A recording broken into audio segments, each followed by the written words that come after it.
പുതിയ ഗവർണറും സർക്കാരും തമ്മിലുള്ള ചങ്ങാത്തത്തെ എങ്ങനെയാണ് നോക്കിക്കാണുന്നത്? പുതിയ ഗവർണറും പഴയ സർക്കാരും പുതിയ ബന്ധങ്ങൾ സൃഷ്ടിക്കുന്നതിലാണ് തൽപരരായിരിക്കുന്നത് എന്ന് വേണം നമുക്ക് മനസ്സിലാക്കാൻ. അതിന് പല കാരണങ്ങളുണ്ട്. അതിലേറ്റവും പ്രധാനപ്പെട്ട കാരണം കഴിഞ്ഞ ഗവർണർ ഇവിടെ നടത്തിയ ചില കലാപങ്ങളെല്ലാനും ഈ ഗവൺമെൻറ്റിനെ അവരെടുത്തു വന്നിരുന്നതായിട്ടുള്ള സമീപനങ്ങളിൽ നിന്ന് മാറി ചിന്തിക്കാനായിട്ട് പ്രേരിപ്പിക്കുന്നതാണ് എന്നാണ് ഞാൻ മനസ്സിലാക്കുന്നത്. കാരണം പഴയ കാലത്ത് ഗവർണർമാർ എന്ന് പറഞ്ഞു കഴിഞ്ഞിട്ടുണ്ടെങ്കിൽ കേന്ദ്രത്തിൽ നിന്ന് പെൻഷൻ പറ്റി എത്തുന്ന രാഷ്ട്രീയ നേതാക്കളായിരുന്നു. ഇപ്പോഴും രാഷ്ട്രീയ നേതാക്കൾ തന്നെയാണ് വരുന്നത്. പെൻഷൻ പറ്റിയവരാണ് ബഹുഭൂരിപക്ഷം. പക്ഷേ അവർക്ക് കേന്ദ്രം പുതിയ ജോലി കൊടുത്തിരിക്കുകയാണ്. അവിടെ പോയിട്ട് കേന്ദ്രത്തിൻ്റെ കാര്യങ്ങളെല്ലാം നടപ്പിലാക്കുന്നതിന് വേണ്ടി പരിശ്രമിക്കുന്ന അധികാര കേന്ദ്രമായി മാറണം എന്നാണ് കേന്ദ്രത്തിൻ്റെ നിർദ്ദേശം. ഇപ്പോൾ നമുക്ക് സ്വാതന്ത്ര്യം കിട്ടിയതിന് ശേഷം നടന്ന തിരഞ്ഞെടുപ്പുകളൊക്കെ പരിശോധിക്കുന്ന സമയത്ത് കേരളത്തിൽ 1957 തന്നെ കേന്ദ്രവിരുദ്ധ സർക്കാർ രൂപത്തിൽ അധികാരത്തിൽ വന്നു. അതിന് 2 കൊല്ലം കഴിഞ്ഞപ്പോൾ നെഹ്റു പിരിച്ചുവിട്ടു. അങ്ങനെ പിരിച്ചുവിട്ട സമയത്ത് നെഹ്റു ഗവൺമെൻറ്റും കേന്ദ്ര ഗവൺമെൻറ്റും മനസ്സിലാക്കിയ ഒരു കാര്യമുണ്ട്, അത് രാഷ്ട്രീയപരമായും ഗുണകരമല്ല. അതുകൊണ്ട് പിൽക്കാലത്ത് വന്ന കേന്ദ്ര ഭരണകൂടങ്ങളെല്ലാം ആ വഴിക്കല്ല പിന്നീട് സംസ്ഥാനങ്ങളെ മെരുക്കാൻ തീരുമാനിച്ചു.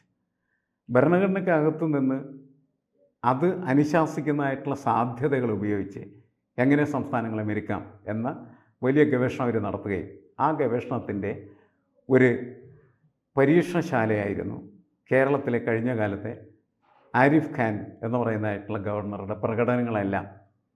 വളരെ നല്ല ബന്ധമായിരുന്നു മുഖ്യമന്ത്രി പിണറായി വിജയനും അതേപോലെ തന്നെ ഗവർണർ ആരിഫ് ഖാനും തമ്മിലെങ്കിലും കുറച്ച് കഴിഞ്ഞ് രാഷ്ട്രീയ സംഘർഷാവസ്ഥ രൂപപ്പെട്ടപ്പോൾ അത് മാറുകയും ഗവർണർ എന്ന നിലയ്ക്ക് ഇടപെടാൻ പറ്റുന്ന സാധ്യതകളെ അദ്ദേഹം പ്രകടിപ്പിക്കുകയും ചെയ്തു.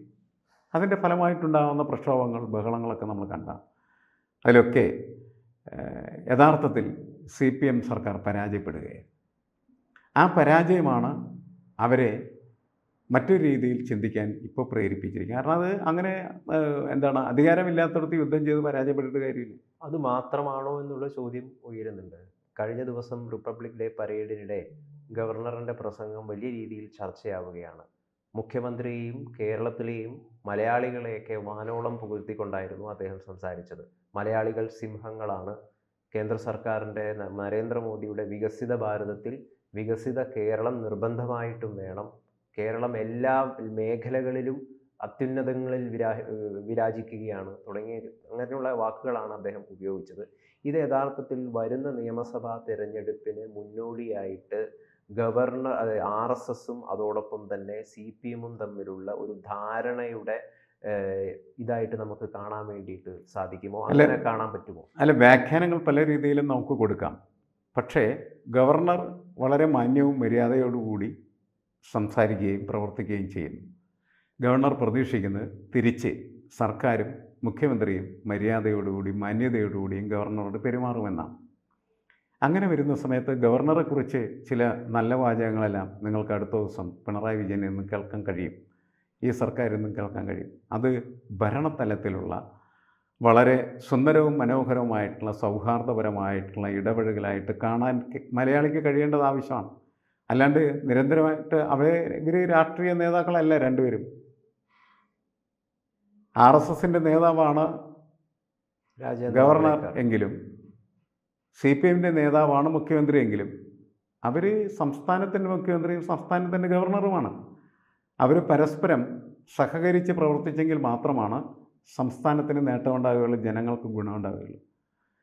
ആ ഒരു തിരിച്ചറിവ് അതിനകത്തുണ്ട് എന്നാണ് ഞാൻ മനസ്സിലാക്കുന്നത്. രാഷ്ട്രീയം വേറെ വിഷയമാണ്. ഇനി മോശമായിട്ട് ആര് പെരുമാറും, ആ പെരുമാറ്റമായിരിക്കും ആ ബന്ധത്തെ തകർക്കാൻ പോകുന്നത്. ആരും മോശമായിട്ട് പെരുമാറരുത് എന്നാണ് എൻ്റെ ഒരു ആഗ്രഹം. കാരണം വെച്ചാൽ അത് ഭരണപരമായിട്ട് നടക്കേണ്ട ഇടപെടലുകളും അതിൻ്റെ ഗുണങ്ങൾ കേരള സമൂഹത്തിനുണ്ട്. കേരളം പല കാര്യങ്ങളിലും മെച്ചപ്പെട്ടതാണ്.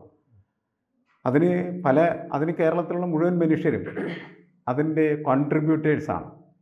CPM മാത്രമല്ല, CPMും കോൺഗ്രസും BJPയും RSSും ഒക്കെ കൂടി, അല്ലെങ്കിൽ മുസ്ലിം ലീഗും ഒക്കെ കൂടി ചേർന്നിട്ട് നിർമ്മിച്ചെടുത്തൊരു കേരളമാണത് രാഷ്ട്രീയമായിട്ട്. അപ്പോൾ അവരുടെ എല്ലാവരുടെയും കോൺട്രിബ്യൂഷൻസ് അതിനകത്തുണ്ട്. ആ കോൺട്രിബ്യൂഷൻസിനെ നമ്മൾ തള്ളിക്കളഞ്ഞിട്ട് കാര്യമില്ല. അതായത് RSSനോടുള്ളൊരു അസ്പൃശ്യത ഒരുപാട് കാലമായിട്ട് ഇവിടുത്തെ ഭരണ നേതാക്കന്മാർ കേരള മനസാക്ഷിക്ക് മുമ്പാകെ നിർമ്മിച്ചെടുത്തിട്ടുണ്ട്.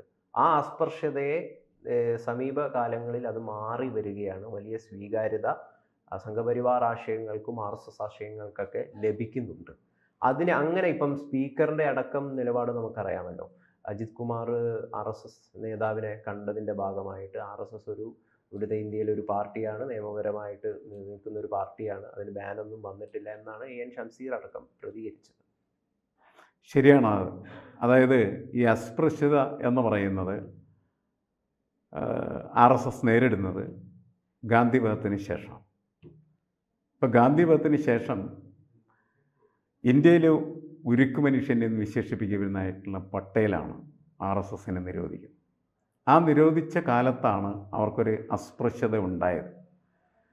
അത് പതുക്കെ പതുക്കെ മാറുകയാണ് ചെയ്യുന്നത്. മാറുന്നത് അവരധികാരത്തിലേക്ക് വരുമ്പോൾ അത് മാറണമല്ലോ, അങ്ങനെ മാറി. അതിൻ്റെ ഭാഗമായിട്ട് കേരളത്തിൽ മാറാൻ ഇത്തിരി സമയം കൂടുതലെടുത്തു എന്ന് മാത്രമേ ഉള്ളൂ. കാരണം ഇന്ത്യ ഭരിക്കുന്ന പാർട്ടിയെ എങ്ങനെയാണ് അസ്പൃശ്യതയിൽ നിർത്താൻ പറ്റില്ല.